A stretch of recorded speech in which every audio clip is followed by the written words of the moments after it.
Jateng Radio, dengerin Jateng dari mana saja. Selamat siang Kang Mas Bayu. Akhirnya kita balik lagi nih Kang Mas Bayu ya. Dan siang hari ini nih Kang Mas Bayu, Sita gak sendirian. Seperti biasa, kalau Kang Mas Bayu udah nonton story-nya Jateng Radio pasti udah tahu kalau siang hari ini Sita kedatangan teman-teman dari ISEC Semarang. Nah ini udah hadir di studio, sudah ada Kak Naura dan juga Kak Rino. Coba kita sapa dulu kali ya. Hai. Hai, selamat Halo, siang. Udah pada semangat nih Kang Mas Bayu ya. Gimana kabarnya Kak Rina dan juga bener ya? Rino. Ya, dan juga Kak Rino, gimana nih kabarnya siang hari ini?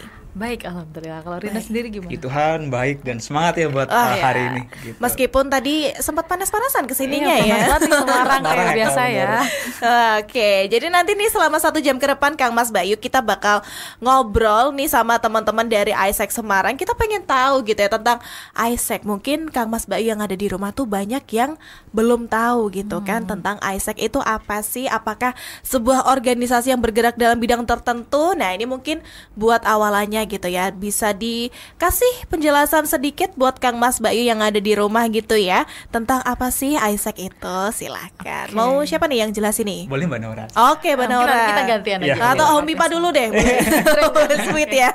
Oke, jadi untuk ISEC sendiri itu merupakan organisasi kepemudaan gitu ya. Bisa dibilang dari pemuda dan juga untuk pemuda gitu. Dari kita kalau misalkan kita looking back di awal dibentuknya ISEC itu setelah World War kedua itu selesai. Jadi terus jadi kayak pemuda-pemuda di Prancis itu mikir nih, kira-kira kita sebagai pemuda nih gimana ya bisa berkontribusi gitu dengan kedamaian dunia ini yang saat itu riuh gitu ya. Terus dibentuklah gitu ISEC. Jadi saat itu adalah objektifnya supaya para pemuda ini tuh bisa berkontribusi untuk kedamaian dunia itu melalui cross cultural understanding. Jadi kalau misalkan kita mungkin mereka mikirnya kayak apakah kita dulu bertengkar karena nggak tahu satu sama lain ya gitu.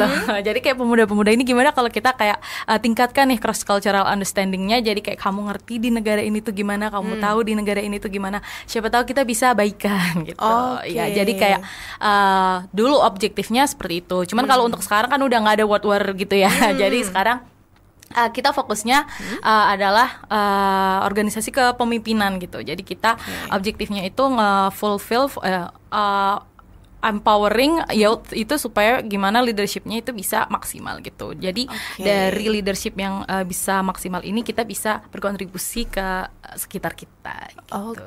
Jadi ternyata udah lama juga ISEC nih ya, yang tadinya tujuannya biar ya kayak knowing each other gitu kan. Terus akhirnya makin kesini makin banyak lagi kegiatannya, makin banyak lagi fokusnya gitu ya. Nah ini kalau boleh tahu buat di ISEC Semarang gitu ya, ini teman-teman udah bergabung dari kapan nih? Oke, kalau mungkin dari saya pribadi Kak, jadi awal touch point-nya dengan ISEC itu di semester pertama untuk pendaftaran sebagai membernya gitu. Dan kemudian officially as a member itu di tanggal 1 bulan Februari tahun 2023 gitu kan. Berarti di setahun kemarin ya berarti ya. Hampir 2 tahun. Wow. Nah ini kalau boleh tahu anggotanya so far udah ada berapa nih? Mungkin sekitar 130-an, 120-an kalau misalnya as a whole membernya gitu. Banyak ya. Banyak karena kita lumayan gede juga di Semarang kan, bukan di Univ gitu. Nah ini kalau buat teman-teman yang pengen gabung di ISEC gitu kan, itu apakah ada syarat dan ketentuan yang harus dipenuhi dulu baru nantinya bisa bergabung di ISEC? Itu ada nggak sih? Kalau untuk syarat pasti ada ya requirement-nya gitu. Kebetulan kemarin open registrasinya ISEC itu namanya JA, Join ISEC itu kemarin sekarang lagi proses JA nih, sekarang proses tahap terakhir. Kalau untuk requirement-nya sendiri sih nggak yang muluk-muluk ya, yang penting mahasiswa dan di tahun biasanya tahun pertama tahun kedua gitu, terus mengikuti seluruh proses seleksinya gitu. Ada proses seleksinya juga ya? Lumayan panjang juga. Baik. Ini karena boleh tahu kira-kira proses seleksinya yang waktu itu mungkin Kak Naura ataupun Kak Rino jalani itu boleh dikasih tahu nggak sih apa aja tahap seleksinya gitu? Rino mau. Jadi untuk tahapnya itu lumayan panjang ya Kak. Jadi kita start itu di bulan Agustus untuk pendaftaran. Kemudian itu hasilnya benar-benar hasil sebagai official member itu mungkin di awal Desember, pertengahan Desember seperti itu. Jadi ada beberapa tahap. Pertama itu nanti ada interview gitu. Jadi interview ini akan dilaksanakan kurang lebih 1 jam gitu. Untuk LGD dulu mungkin. Sebelum kita ada LGD gitu, leaderless group discussion. Jadi ini online. Jadi beberapa bisa 5-6 orang gitu untuk di satu Zoom. Kemudian kita akan kasih kasus nih. Kasus ini harus di-solve oleh mereka sendiri tanpa ada bimbingan ataupun campur tangan kita. Gitu. Kita di sini cuma kayak melihat dan mengobservasi. Setelah mungkin udah selesai LGD, kalau dinyatakan lulus atau tidak, kalau lulus berarti lanjut ke tahap selanjutnya. Itu ada interview gitu. Di tahap interview ini juga lumayan sedikit krusial Kak, karena banyak banget orang yang gugur di bagian ini gitu. Kita ingin lihat sebenarnya youth ini atau pemuda ini benar-benar mau gabung ke kita atau enggak gitu. Kemudian knowledge ISEC ini seperti apa? Apakah mereka cuma untuk gengsi atau benar-benar willing untuk giving impact to society seperti itu. Kemudian setelah dinyatakan lulus dari interview, kita ada probation. Nah, di probation ini mungkin agak lebih sedikit challenging karena kurang lebih 3-4 minggu prosesnya. Di sini akan ada grup dan juga mentor seperti itu. Di sini kita dituntut untuk bisa saling kerjasama untuk ngerancang ataupun ngebuat plan untuk project ya gitu, based on SDGs seperti itu. Dan ini mungkin agak sedikit ketat karena orang-orang yang berada di sini tuh udah benar-benar orang-orang yang tersaring dari 2.000, 1.000 orang. Seperti itu kan. Oh wow, ternyata dari proses tadi seleksi yang cukup panjang itu yang akhirnya melahirkan beberapa orang yang akhirnya bisa masuk ke ISEC itu. Wow, pastinya prestis banget ya kalau gitu ya. Keren banget loh. Nah ini kalau boleh tahu berarti kalau Kak Naura sama Kak Rino pasti ada alasan dong kenapa sih gabung ke ISEC gitu kan, dari sebanyak organisasi-organisasi yang ada di luar sana. Why, kenapa Kak Naura memilih ISEC, Kak Rino memilih ISEC, pasti ada alasan tersendiri dong. Kalau Kak Naura apa nih? Kalau dari aku udah tahu ISEC tuh sejak SMP, cuman kayak ternyata yang bisa join itu cuman mahasiswa nih gitu. Jadi waktu itu agak kecewa ya, belum bisa ikut. Iya, terus waktu udah mahasiswa akhirnya buka nih kebetulan cutting nih ada yang ISEC juga kan. Jadi kayak bisa tanya-tanya juga. Nah, kalau untuk tujuannya sendiri apa ya? Karena kita udah tahu, karena aku udah tahu nih ISEC nih geraknya di bidang internasional move gitu ya. Jadi kayak kita kan organisasinya global gitu. Jadi aku pengen dapet exposure itu gitu dari ISEC, dan juga menurutku value-value yang dibawa sama ISEC itu sesuai gitu sama tujuan aku gitu. Jadi aku cobalah daftar itu. Dan sampai akhirnya sekarang sudah bisa bergabung di ISEC gitu ya. Kalau Kak Rino apa nih Kak Rino? Kalau mungkin Naura dari SMP, kalau dari Rino pribadi itu dari zaman-zaman pas kita nyari-nyari kuliah gitu kan. Jadi masih agak baru ya. Jadi kemarin nyari-nyari tentang pengen computer science, sistem informasi, kemudian pengen magang nih di luar negeri. Cari tuh di YouTube. Rupanya ada satu orang yang dari mahasiswa UB yang magang ke luar negeri, ke Jepang, melalui produk kita Outgoing Global Talent, Global Teacher gitu. Dari situ tuh udah kenal ISEC itu apa. Kemudian tiba-tiba karena saking padatnya untuk persiapan kuliah agak menghilang dari pemikiran gitu ya. Kemudian lagi scroll di semester pertama itu lagi scroll Instagram, terus nemu aja di FYP gitu ya, tentang open recruitment, extended open recruitment join ISEC gitu. Mulai dari situ kayak ada open recruitment gitu. Kemudian kalau untuk alasan pribadi itu sebenarnya ini agak sedikit klise ya Kak, karena kalau saya pribadi ingin memberikan dampak kepada pemuda gitu. Jadi mau kasih lah, walaupun nggak sebesar itu, tapi setidaknya ada kontribusi ke masyarakat gitu. That's why di tahun pertama, tahun kedua project saya itu di bagian itu, seperti itu Kak. Wow, luar biasa. Ternyata ada alasan sendiri ya Kak. Naura ada alasannya sendiri, Kak Rino ada alasannya sendiri kenapa ikut ISEC dan terjun sampai sekarang gitu. Ini mungkin Kang Mas Bayu yang ada di rumah dan juga aku pribadi juga taunya ISEC tuh kayaknya di univ-univ gitu ya, kampus-kampus. Nah tapi kok ISEC Semarang nih beda nih, base-nya kota gitu ya, kenapa nggak univ gitu? Ada alasannya nggak sih? Kenapa tuh Rena? Jadi benar dari ISEC itu sebenarnya di Indonesia itu banyak jenis Kak. Ada yang dari base city sama base university gitu. Dan kalau Semarang sendiri sebelum tahun 2019 kita tuh ISEC in Undip gitu. Tapi setelah tahun 2019 kita berubah nama jadi ISEC in Semarang. Kenapa sih tiba-tiba berubah gitu? Simpelnya karena kita ingin memberikan dampak ke universitas dan juga mahasiswa yang lebih luas lagi dibandingkan kalau misalnya di Undip gitu. Kalau misalnya di Undip kan otomatis membernya itu cuma anak-anak Undip nih. Internal kampus doang gitu ya. Benar. Tapi kalau misalnya ISEC in Semarang otomatis teman-teman yang dari UNES, Unika dan lain-lain itu masih bisa nih gabung jadi member kita dan spread awareness lebih besar seperti itu Kak. Jadi impact-nya pun lebih gede, lebih masif gitu ya. Yes, benar. Nah tapi kalau ngomongin programnya juga nih, ini kan karena base-nya Semarang gitu kan, lebih luas. Nah itu apakah program-program yang teman-teman jalanin ini tuh juga nantinya bukan manut ya, apa ya, mengikuti ISEC pusat atau gimana, atau ada bikin program sendiri? Oke, kalau untuk programnya atau ISEC portofolionya itu ISEC programnya itu sebenarnya udah ada nih, kita itu ISEC program itu apa aja gitu. Tapi tiap local chapter atau tiap masing-masing entity di daerahnya gitu. Kalau kita kan ISEC in Semarang ya, local chapter ISEC in Semarang itu kita ada produk AFL dan exchange. Nah, untuk exchange sendiri ini ada 3 jenis, yaitu incoming global volunteer, outgoing global volunteer, dan juga outgoing global talent gitu.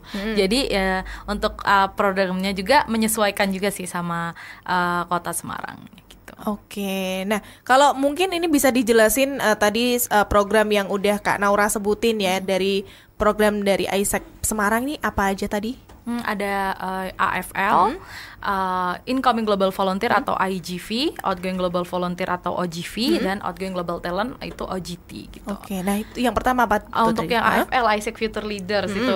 Nah kebetulan Rino ini sendiri dulu adalah member dari AFL gitu, jadi mungkin boleh lebih. Langsung aja ya. Iya benar, jadi tahun 2022 saya jadi partisipannya, tahun 2022 juga saya jadi orang yang mengerjakan proyeknya gitu. Jadi ISEC Future Leaders ini adalah program selama 2-3 bulan untuk mengasah kemampuan pemuda gitu. Tapi segmentationnya itu untuk SMA tahun terakhir sampai mahasiswa semester 1, semester 2 gitu. Gunanya apa?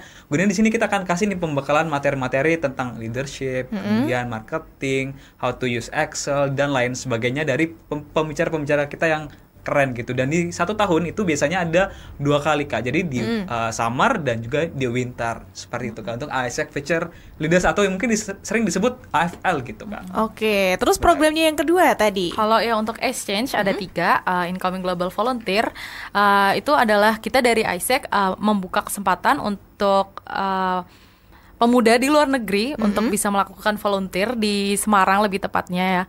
Jadi kita memprovide fasilitas supaya kita itu bisa saling tujuannya ISEC tadi cross cultural understanding. Jadi kayak mereka yang di luar itu bisa ke Semarang melakukan volunteer, tahu lagi, dive deep lagi tentang Semarang gitu. Dan kita nanti mereka bule-bule ini juga kita temenin gitu ya, dari pemuda yang Semarang itu akan nemenin. Jadi kayak kita kerja bareng gitulah, ada projectnya gitu. Nah untuk outgoing global volunteer itu juga mirip, tapi kita di sisi yang mengirimkan pemuda keluar gitu. Jadi nanti pemuda-pemuda Semarang itu bisa melakukan project di luar negeri, di negara tujuannya.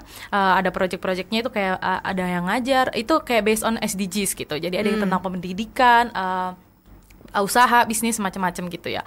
Nah untuk yang outgoing global talent ini mungkin agak beda, karena yang kedua tadi itu segmennya itu mungkin pemuda di umur berapa ya, sekitar 18 sampai 25 mungkin, sebenarnya bisa sampai 30, cuman agak jarang ya biasanya yang mau proyekkan atau volunteer gitu kan, masih yang muda-muda bersemangat gitu. Kalau untuk yang lebih agak umur atas lagi, itu kita ada program untuk outgoing global talent and teacher. Jadi itu internship dan juga mengajar di luar negeri. Jadi bedanya kalau yang ini kita dibayar nih, ada paid internshipnya gitu. Jadi kita OGT itu mengirimkan talent ke luar negeri untuk mereka bisa mendapatkan professional experience di luar negeri gitu.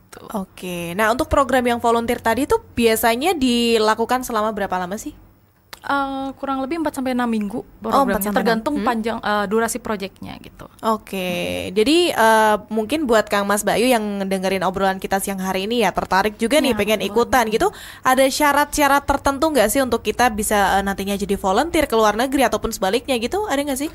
Untuk syaratnya yang pasti udah siap gitu ya melakukan terbang keluar gitu, karena nanti kan akan langsung terbang keluar. Kemudian untuk nih bahasa Inggris nih mungkin banyak yang pertanyaan gitu ya. Sebenarnya bahasa Inggris itu dari kita nggak perlu yang sertifikasi gimana-gimana gitu ya, tapi at least basic English untuk bisa komunikasi di sana itu diperlukan gitu. Nah untuk sisanya nggak ada yang requirement yang aneh-aneh gitu, nggak ada. Yang penting mereka willing to do the project, willing to give impact dan juga siap gitu untuk melakukan proyeknya gitu. Oke, jadi biar lebih prepare dan lebih siap aja gitu ya. Karena waktunya pun juga cukup lama, 4 sampai 6 minggu tadi ya. Ya kali kalau semisal kita nggak punya kemampuan basic gitu kan untuk berkomunikasi di luar sana gitu kan juga susah gitu ya. Nah, kalau dari Kak Naura sama Kak Rino nih sebagai bisa dibilang fasilitator gitu ya, menyediakan teman-teman ini untuk nantinya bisa pergi ke luar negeri ataupun sebaliknya gitu, pasti pernah dong menemui kendala-kendala gitu ya. Mungkin ada nggak sih kendala yang paling sering ditemukan gitu? Kalau dari departemen kita sendiri, kebetulan kita kan dari departemen Outgoing Global Talent ya, OGT tadi yang program magang ke luar negeri. Itu biasanya kendala-kendalanya apa ya?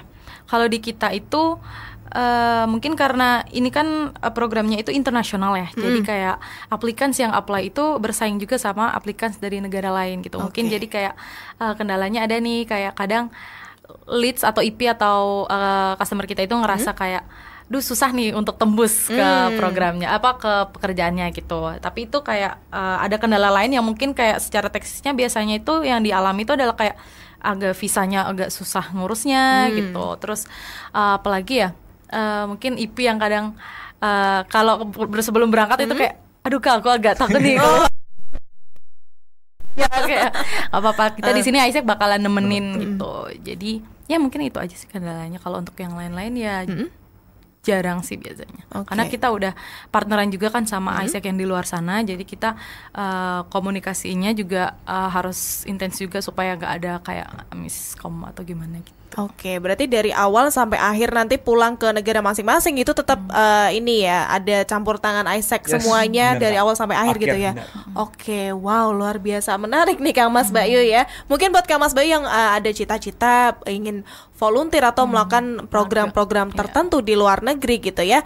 Ini kan tadi udah dijelasin sedikit banyak gitu kan tentang program-program dari Isaac. Salah satunya ini adalah OGT. Nah, ini mungkin boleh dikasih tahu lebih detail gitu ya Kak Naura dan juga Kak Rino. Kira-kira untuk OGT ini ada nggak sih kegiatan-kegiatan tertentu yang nanti bakal dilakukan gitu? Oke, thank you Kak. Jadi untuk OJT itu salah satu departemen dan produk yang Isaac in Semarang bisa tawarkan kepada para pemuda. Range umurnya itu dari 19 sampai 30 tahun gitu. Dan fokus kita ini untuk bisa memberangkatkan teman-teman untuk internship ke luar negeri gitu. Jadi untuk internship ke luar negeri ini ada dua jenis nih Kak. Ada yang kayak talent, mungkin kayak marketing, BD, BA, engineering, IT, company gitu kayak company. Dan satu lagi nih ada yang khusus untuk mengajar, ada yang teacher gitu di sekolah ataupun mungkin di lembaga pendidikan seperti itu Kak. Dan dua-dua ini paid internship, jadi teman-teman akan dibayarkan kurang lebih kayak sama kerja di Indonesia, tapi mungkin ini international exposure-nya itu mungkin lebih tinggi seperti itu Kak. Dan biasanya teman-teman bisa langsung coba daftar aja gitu ya di Instagram kita Isaac in Semarang. Di situ nanti ada highlight OGTAE gitu. Mungkin bisa dilihat dan situ ada kontak person yang bisa dihubungi. Seperti itu Kak, kurang lebih untuk OGT itu sendiri. Oke, jadi bisa dikepo-kepo ya nanti Kang Mas Bayu yang pengen tahu nih kira-kira kegiatannya ngapain, terus daftarnya gimana gitu ya. Nanti langsung aja bisa cek-cek di Instagramnya Isaac in Semarang gitu ya.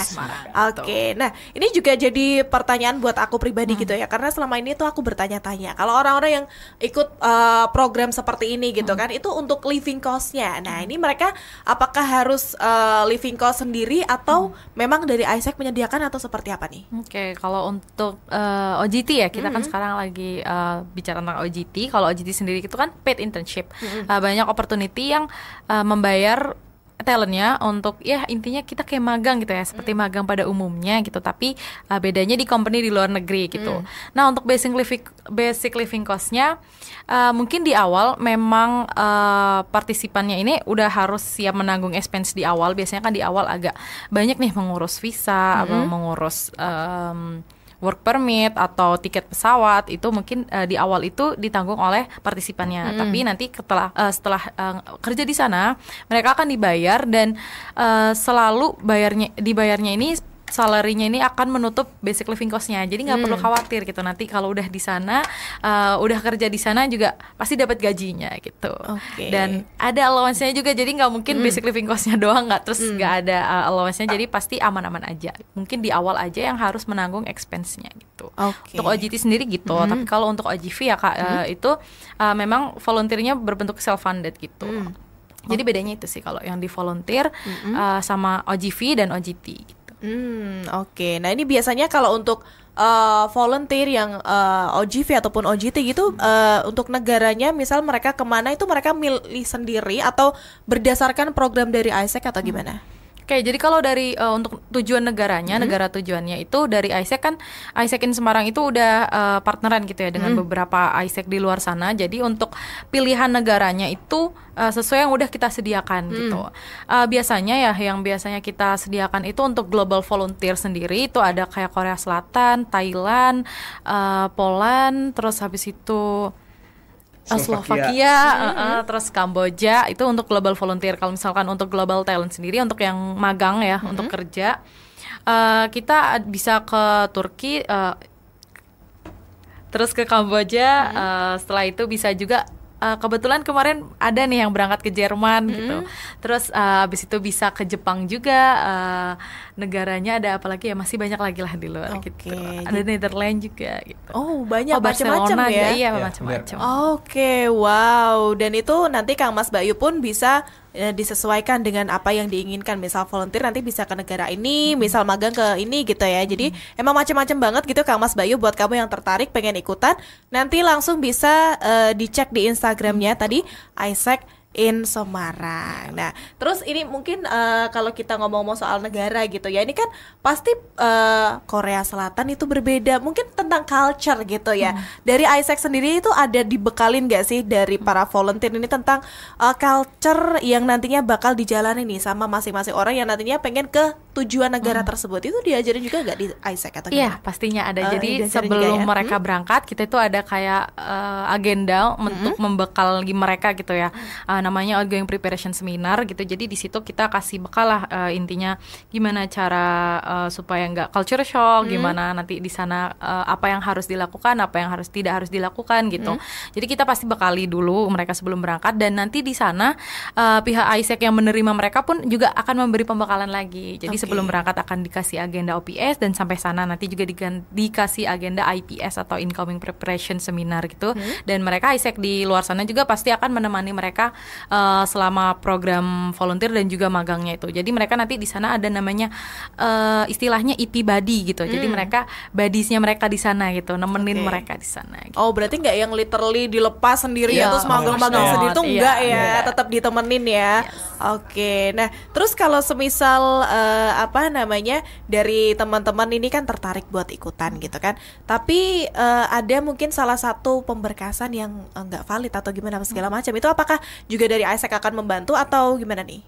Kalau untuk OGT sendiri, dokumen-dokumennya memang lumayan banyak ya, karena kita kan mau kerja di luar negeri gitu ya. Kerja di Indonesia juga udah ribet ya. Apalagi ini kerja di luar gitu. Nah, dari kita juga pasti bantuin gitu ya. Tapi biasanya kalau untuk pemberkasan itu, untuk apply magangnya itu kan kita dilakukan di website kami ya, di website AIESEC gitu. Jadi untuk berkas-berkas CV atau misalkan dan lain-lain itu bisa disubmit waktu mereka apply di situ. Tapi nanti kalau misalkan udah diterima dan mau berangkat ke sana, itu dari kita, dari AIESEC in Semarang Departemen OGT itu akan membantu untuk menyiapkan berkas-berkasnya gitu. Biasanya kalau untuk persiapan visa itu sebenarnya memang partisipannya yang menyiapkan, tapi dari kita juga akan membantu gitu kan. Ada nih dokumen yang mungkin diperlukan dari AIESEC atau diperlukan dari company-nya sana, kita dari AIESEC in Semarang akan bantu komunikasiin sama AIESEC negara tujuannya supaya mereka mintain ke company-nya gitu. Jadi kita akan bantu untuk persiapan dokumen-dokumennya gitu. Tapi biasanya dokumen yang diperlukan apa ya, mungkin dari visa itu sih yang agak ribet, karena requirement untuk apply visa itu agak lumayan challenging lah. Challenge-nya di visa itu tadi ya. Oke. Nah, kalau negara favorit gitu ada nggak sih dari para orang-orang yang pengen ikut volunteer magang, itu ada negara yang most pengen dituju gitu, ada nggak sih? Kalau untuk volunteer, setahu aku saat ini muda-mudi ini pada sangat tertarik dengan Korea Selatan gitu ya. Ya rame banget ya. Sama mungkin Europe karena cantik kan, lucu gitu negaranya. Jadi sambil volunteer memberikan impact tapi jaga jalan-jalan gitu. Tapi kalau untuk OGT karena kita fokusnya profesional, jadi mungkin mereka juga cari negara yang tahu gitulah ya work culture di sana itu gimana. Jadi biasanya itu mereka ada nih yang banyak itu pada mau ke Jerman. Biasanya engineering di sana kan bagus ya gitu. Terus habis itu untuk teacher sendiri itu Vietnam, karena kualitas teacher di Vietnam itu mereka teacher itu benar-benar sangat sejahtera gitu ya bisa dibilang, dan kayak memang kualitas teacher di sana itu bagus gitu. Jadi kalau untuk talent biasanya kayak Jerman, Jepang itu juga banyak minatnya, terus negara Europe lain gitu.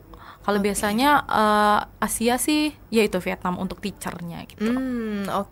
Ternyata fokusnya pun juga disesuaikan tadi ya. Kalau guru di mana, volunteer di mana, magang di mana. Jadi memang sudah punya tujuan destinasi negara masing-masing gitu ya. Wow, keren banget nih Kang Mas Bayu ya. Nah mungkin kalau saat ini pasti masih ada yang berangkat gitu ya di luar negeri. Ini kira-kira untuk yang saat ini yang berangkat di luar negeri nih ke mana aja nih kalau boleh tahu?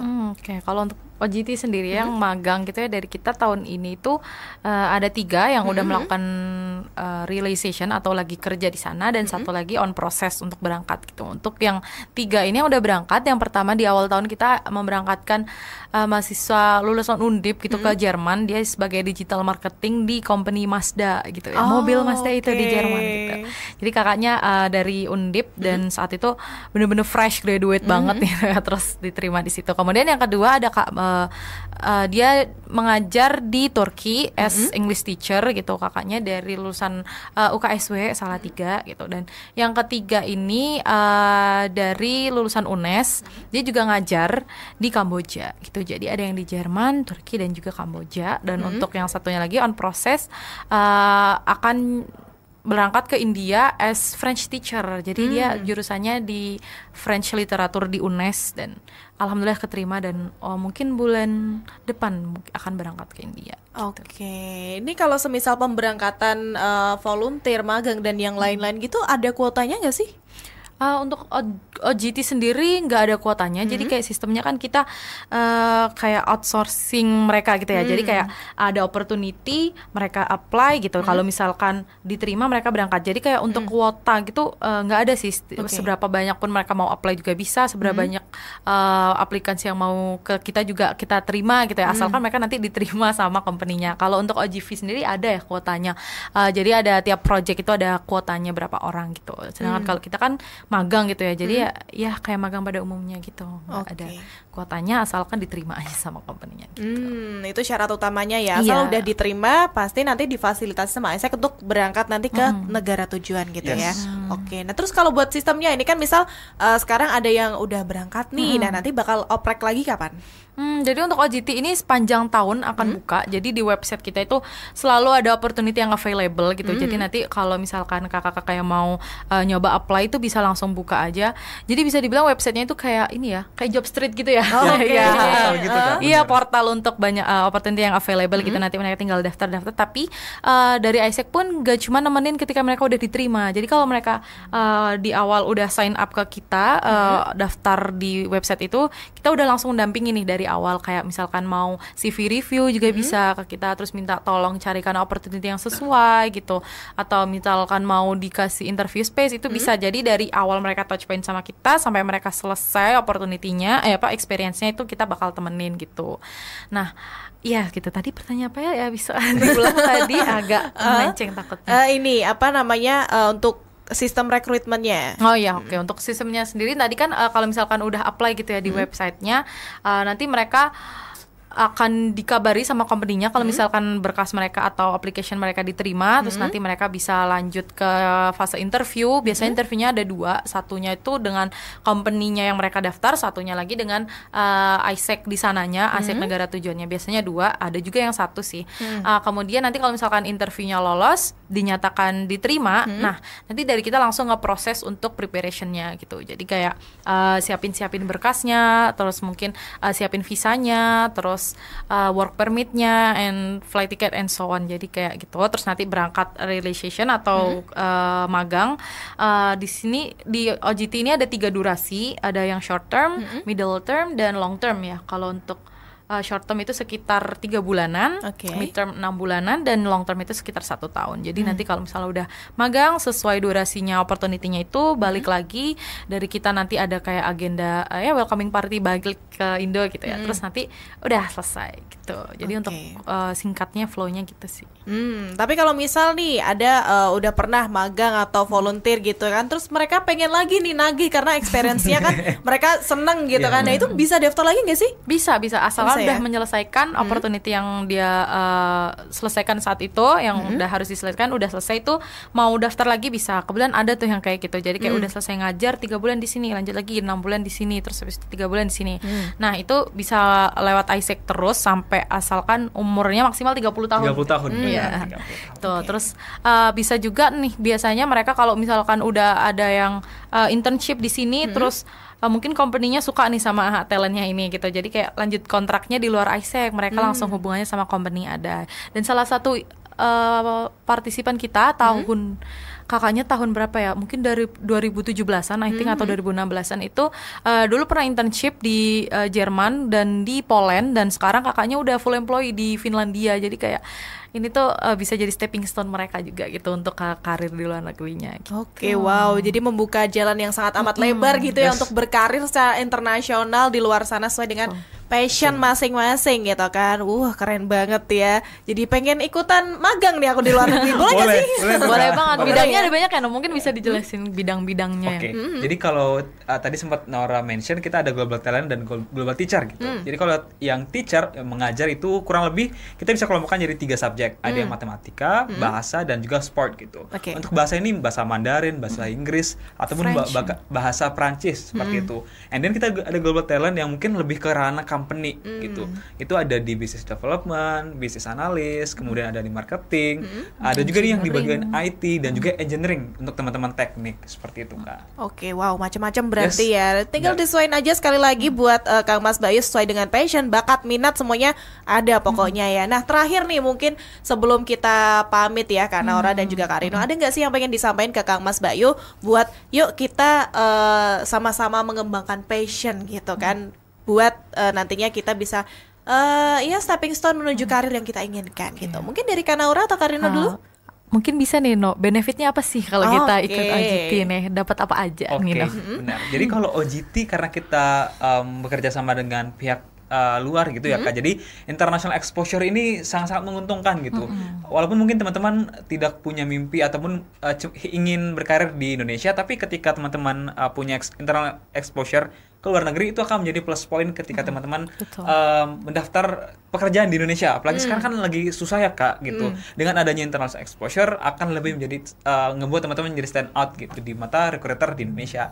Seperti itu. Yang kedua, teman-teman akan punya teman gitu. Jadi teman-teman ini tidak sebatas circle ataupun networkingnya di Indonesia, tapi juga di luar negeri gitu. Jadi once teman-teman ingin liburan ke luar negeri, let's say ke Jerman, jadi teman-teman nggak usah perlu takut lagi gitu. Oh, ini tinggal di mana, makannya gimana, dan lain sebagainya. Nah, ISEC bakal bantu nemenin ya. Gitu. Dari kita akan bantu prosesnya gitu. Jadi terus nanti juga ada international certificate-nya dari kami, dari ISEC gitu. Jadi ya itu tadi international exposure dari ISEC bakal nemenin. Jadi kalau misalkan takut untuk kerja di luar negeri kan ada ISEC yang bisa membantu ngefasilitasi gitu. Terus apalagi ya mungkin dapat gaji lah ya yang pasti karena kita kerja. Itu tujuannya ya, dapat duit gitu. Dan untuk gajinya pasti itu dipastikan akan nge-cover basic living cost-nya di sana juga. Oke. Mungkin ada yang ingin disampaikan lagi dari Kak Naura ataupun Kak Rino? Oke, mungkin kalau untuk kakak-kakak yang mau apply gitu ya, bisa banget nanti cek di Instagram kami dan udah ada kontak personnya juga.